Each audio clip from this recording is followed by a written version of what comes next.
Does machine learning require coding? Machine learning, ML, relies heavily on mathematical and statistical concepts. It involves the development of algorithms and models that can learn from data and make predictions or decisions.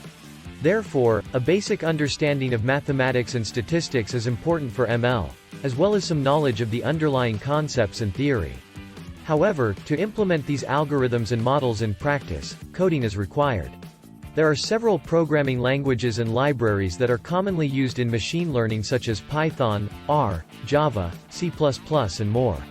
These languages provide the tools and libraries necessary to implement ML algorithms and models, such as NumPy, Pandas, scikit-learn, TensorFlow and Keras. In practice, a machine learning engineer or data scientist would use a combination of mathematical knowledge and coding skills to develop, test and deploy ML models.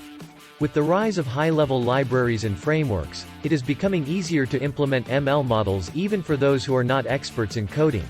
However, it is still important to have a good understanding of the underlying concepts and the ability to interpret the results. In summary, while coding is not strictly necessary to understand machine learning concepts, it is a crucial skill for implementing ML models in practice.